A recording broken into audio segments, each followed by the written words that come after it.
Respected members of the public, fellow Nigerians, my name is Dakwal Jeremiah Nanle. I am from Panshin local government area of Plateau State. I am a husband, a father, and a businessman whose life gradually collapsed due to a chain of negligence, institutional failure, and fraud. I have remained silent for a long time, hoping that the system will correct itself. But today I speak not out of anger, but out of deep pain and the need for justice. This is not just about a stolen motorcycle. It is about how a single incident handled carelessly triggered financial ruin, emotional trauma, and overwhelming debt for my family. It is about how institutions that should protect citizens instead left us exposed to criminals. FCMB Bank has put my family in a serious debt and suffering. I am making this appeal with a heavy but composed heart, asking Nigerians to help me share this message until it reaches the ordinary president, Dr. Ahmed Issa of Human Rights and Radio and Television Berkete family. I believe that through him or well-wishers, justice can still prevail for me and my family. On 7 October 2024, at about 8 o'clock in the morning, I visited FCMB Bank branch in Lokoja, where I am banking for the past 4 years. I came there with my motorcycle, Bajaj. Upon arrival, the security personnel directed me to park at their designated parking space, and I complied fully. I entered the banking hall to resolve an issue concerning a token for my corporate account, Gilleb Integrated Resources Nigeria Limited. Shockingly, I was delayed for almost 4 hours just to process that token. I waited patiently, believing that my motorcycle was safe within the bank premises. When I finally came out, my motorcycle was gone. I demanded for replay of CCTV in the bank. The CCTV footage was reviewed in my presence. It clearly shows when I arrived at the bank and how the security man directed me to park. It also shows a young man who came from outside and stood with the security man at the gate, discussing for about 3 minutes. After their discussion, the young man walked towards an area not covered by the camera. Shortly afterwards, the security man also walked towards the same direction. I don't know what they discussed off the camera, but later on the security man returned to the gate. Then the young man walked straight to my machine which was parked centrally among other machines. He sat on the machine for about three minutes, trying to unlock the machine, and eventually succeeded. He maneuvered the machine from other machines parked there, because my machine was parked at the center, and pulled it out. He tried to start the machine for about 5 minutes, 5 attempts. It did not start. He then pushed it out of the bank premises by hand, while the security man stood watching at him leaving. After I established the CCTV footage facts, I ran to the nearest police station, A Division, Lokoja. Fortunately, I was lucky to meet the DPO in person. I narrated my story to him. I narrated how the CCTV footage happens, and he assigned an IPO for me to follow me to the bank. He instructed the IPO that we should go and demand for the replay of the CCTV footage.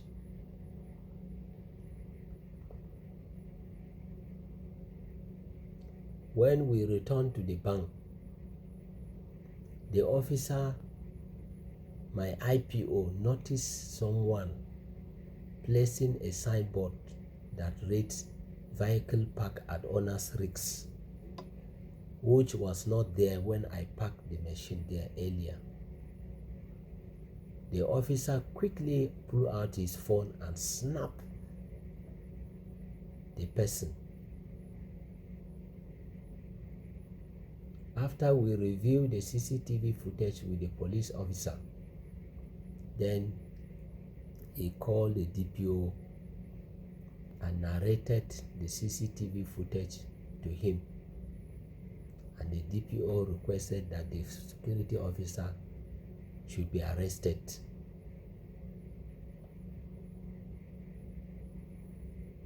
The bank initially refused. They said their security is not going anywhere. After several attempts and the intervention of the DPO, the man was eventually taken to the station. However, the bank official followed us to the police station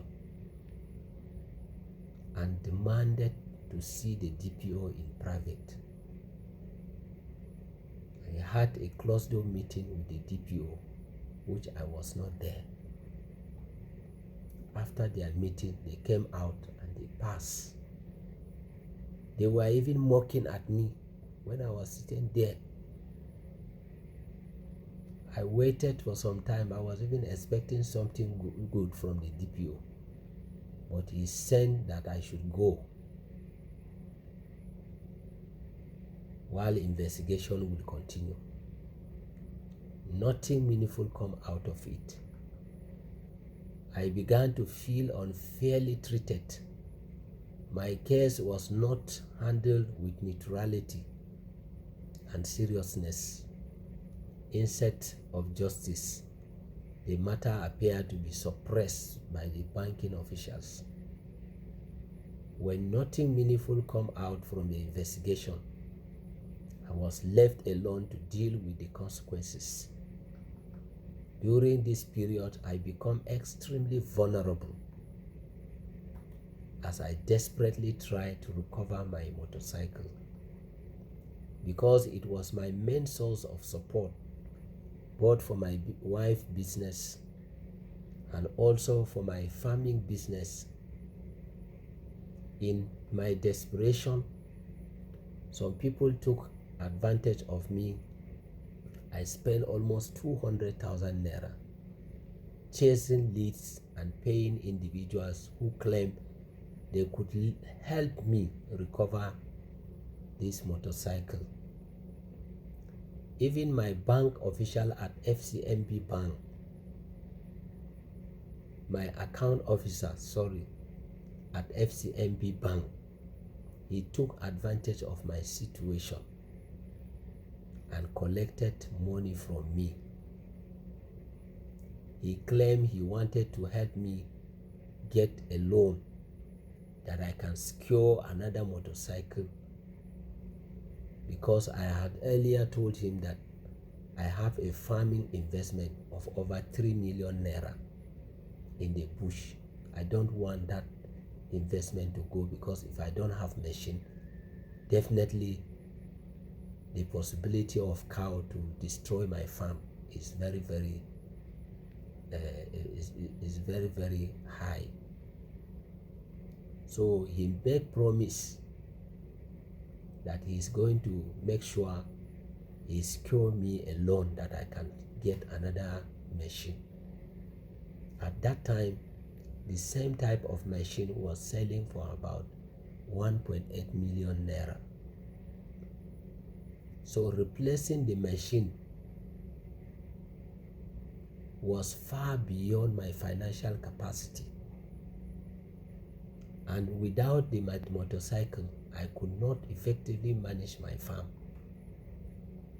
which eventually my crops were destroyed by flood, by herdsmen. An investment of over 3 million naira completely collapsed by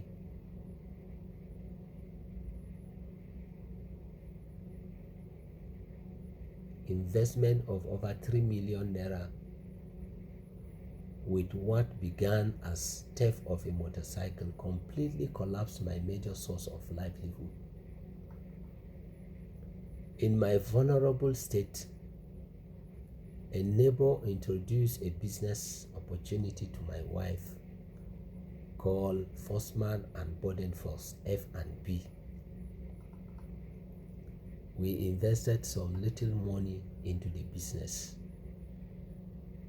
hoping to recover from the losses we have experienced in the past. Later on,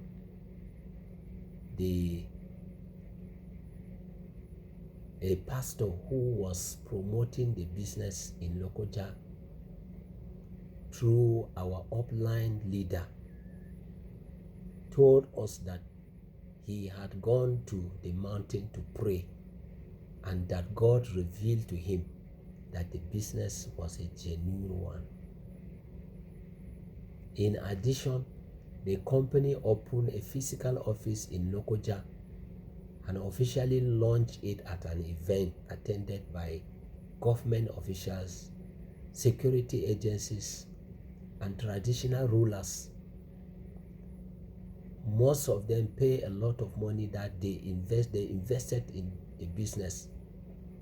So this development gives the business credibility in our eyes.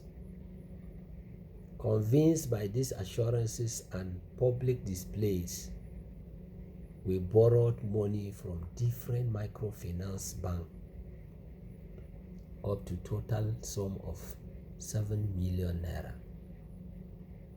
and invested in the business. My wife had an account. Myself, I had 3 different accounts. They even asked us to invest for our children. My 2 children, they had an account also. All the money were involved. So in May 2025, the operators of this business suddenly disappeared. Their contacts become unreachable, and we later discovered they were fraudsters and scammers. They run away with our money, leaving us with heavy debts accumulating every month. This is their CAC certificate. This people were duly registered with the Nigerian government. This is their CAC certificate. This is it. This CAC certificate, they have directors, they have directors' address, they have directors' contact, they have even directors' NIN. Because I myself, I have a registered company similar like this. So I know the information I supply to Corporate Affairs Commission before I was given the certificate.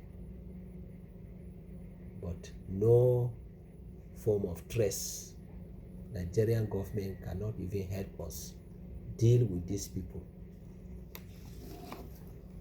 Attached here also is some of the transaction the money I sent to them. This money I transferred was to an account number. They are not ghosts. They are people who own this account. They are people that can be traced. This is it. These are some of the transactions from my own site, from my own alone. These are some of the transactions. These are some of the transactions. We've not talked about my wife we've not talked about my 2 children. This one is for me and other people that register under me. These ones, they are for me. Nigerians, what kind of country are we living in? After the heavy loss, I started looking for help. I sought help from Ministry of Humanitarian Affairs.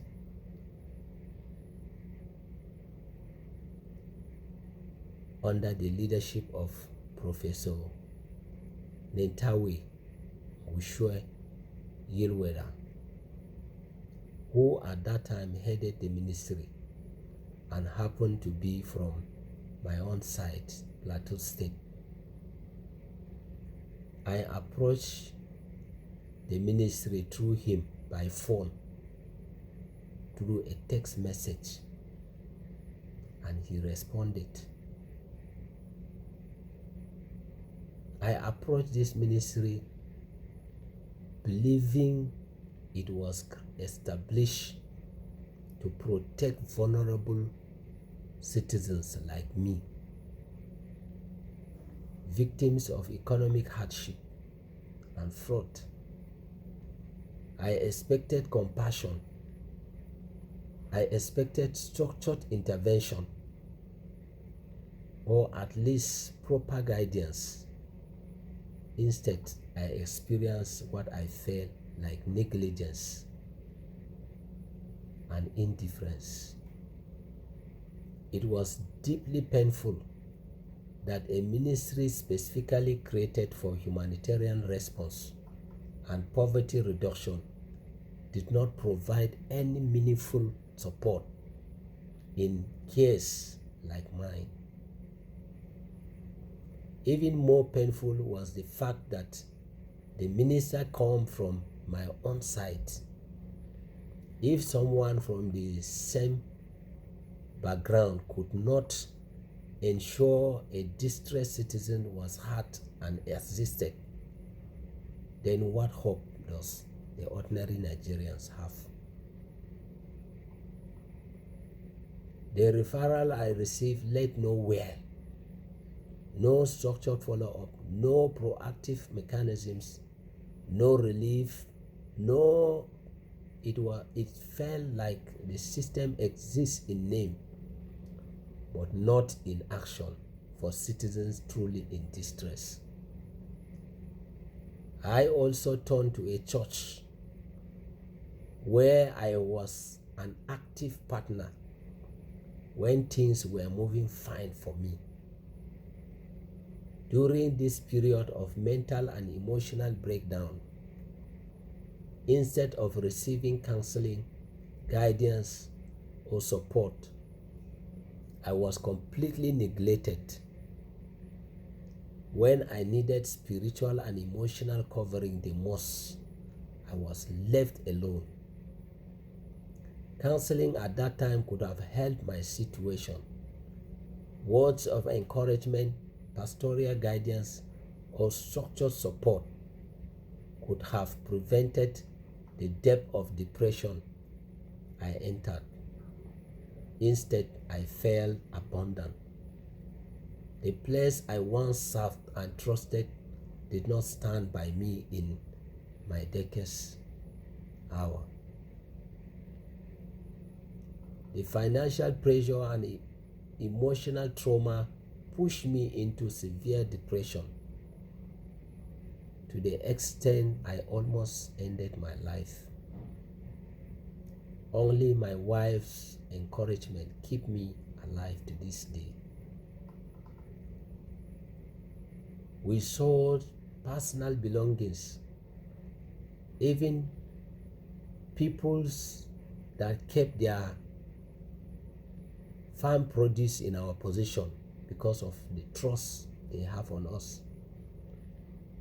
We sold everything to repay part of the debts to avoid accumulation of interest. After we pay part of the payment, we decided to relocate to Abuja. On reaching Abuja, it was debts. We are still paying debts. We sold the land that we had acquired with the intention of settling in Abuja with my family. We had to sell it. My wife's shop was sold to repay these debts. Yet, we were not able to pay everything.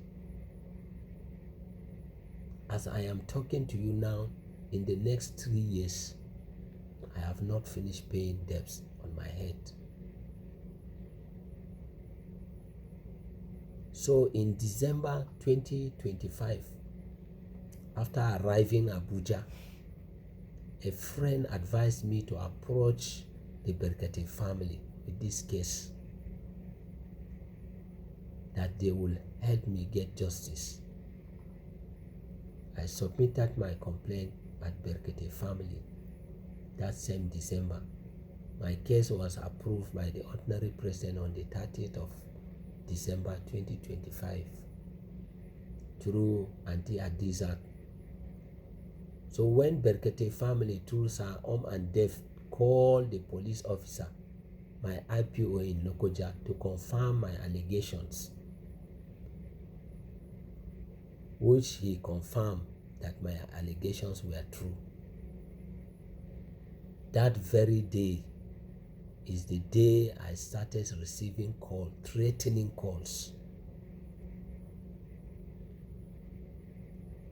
that my case is not going anywhere. They were telling me that the matter will not go anywhere, that I am just wasting my time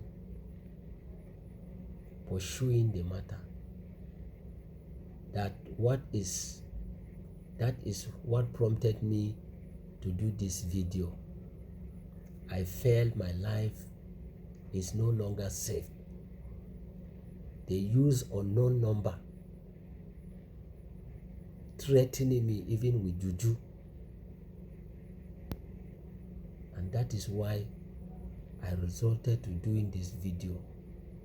I believe I have that conviction that no matter the juju they are using against me or against this case, it will never work when my ordinary president is handling this case.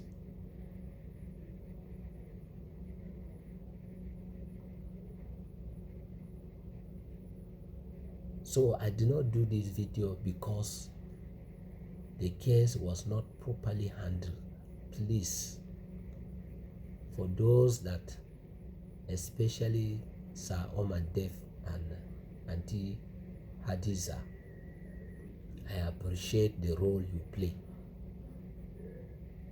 I deeply appreciate it. Please don't feel bad. Only myself understand the pain I am going through. I understand the threat that I am receiving from unknown number. I understand. I know.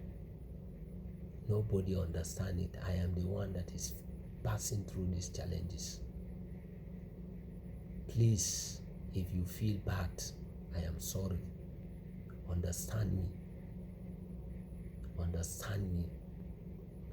The only time my children look at me, in fact, I feel like to cry. My daughter once asked me a question that I could not give her answer. I feel bad.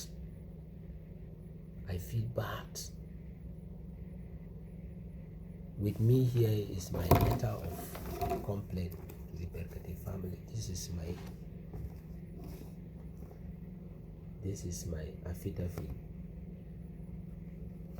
This is my affidavit. This is my letter of complaint, the acknowledged copy of the letter of complaint. This is it. This is it, please. This is it. This is it. Every month, my salary is going for debts. Even as I am talking right now, from on the 19th, I am receiving call from one microfinance where I borrow money to relocate to Abuja. And I really thank God that I have been trying my best to pay their money back. They are calling me now. My children are passing through difficult time. My family is passing through difficult time. Please, Nigerians, my ordinary president, I am counting on you. Help me. I am not a lazy type. Even in the depth of my challenges, I still come out with some business ideas that I am planning to do if eventually come out of these depths. Look at my business plan. This is one of the plan. The business I plan to do in Sabon Wuse. Because I am a type of person that anywhere I go, I see opportunities. I look for opportunities. I don't wait for opportunity to come my way. This is the business I plan to do at Sabon Wuse. This is another business, by the grace of God. This one I am planning to do it in my village. This is palm tree plantation, palm oil plantation, and also banana and plantain plantation. Even cocoa. I believe cocoa can grow in my land. This is what I intend to do. So I term this one as short-term business plan, and while this one as long-term business plan. So I am not a lazy type. I am a very hustling type. I am a very hustling type. Please, Nigerians, I am not asking for sympathy. I am asking for accountability and justice. When institutions fail the vulnerable, poverty deepens. When system ignores victims, desperation increases. When ministries meant to protect the poor do not act, citizens lose faith. Please, Nigerians, I know our situation is not far different. Please help me share this. I just want this thing to reach the ordinary president. I believe solution will come. I believe justice will come. I believe if I get justice, other people who are passing through the same situation will also get justice. Because before I leave Lokoja, I learned that like about 3 different people have lost their machine. It has become like a business to security people at the bank. They will connive with people from outside to come and carry customers' machine, and nothing is happening. Please, ordinary president, help us, help me. They put me in this condition. When my machine was still with me, I don't tolerate all this kind of bouncy scheme. I am always at my farm. I don't have time to be all this business, short-time business. But when I become vulnerable, that is when I fall victim of this loss that I am passing through now. Please, ordinary president, help me. Help me. I really appreciate the good work you are doing. I really appreciate what you are doing in this country. I want to confess that your program has kept me to this day. Your program has given me hope. Your program has given me future, that there is hope for me. And that is why I am doing this video. Please, if this video reaches you, please, all I need is justice. Help me get justice for my family. These little children that doesn't know anything, they are just coming, they are innocent children. The difficulty they are passing through, I'm feeling it deep. My wife also has tried. If it is another woman, she will pack and go. But she continued to endure and encourage me. Please help me. Let me get out of this condition. If not because of this condition, I am not the kind of person that beg around. I believe what my hand can give me. I am a hustling type. Please just help me. If I come out of this, I believe this business plan, I can execute it with my little salary I am receiving. But presently the salary is going for debts. Please help me, ordinary president. God will bless you. We are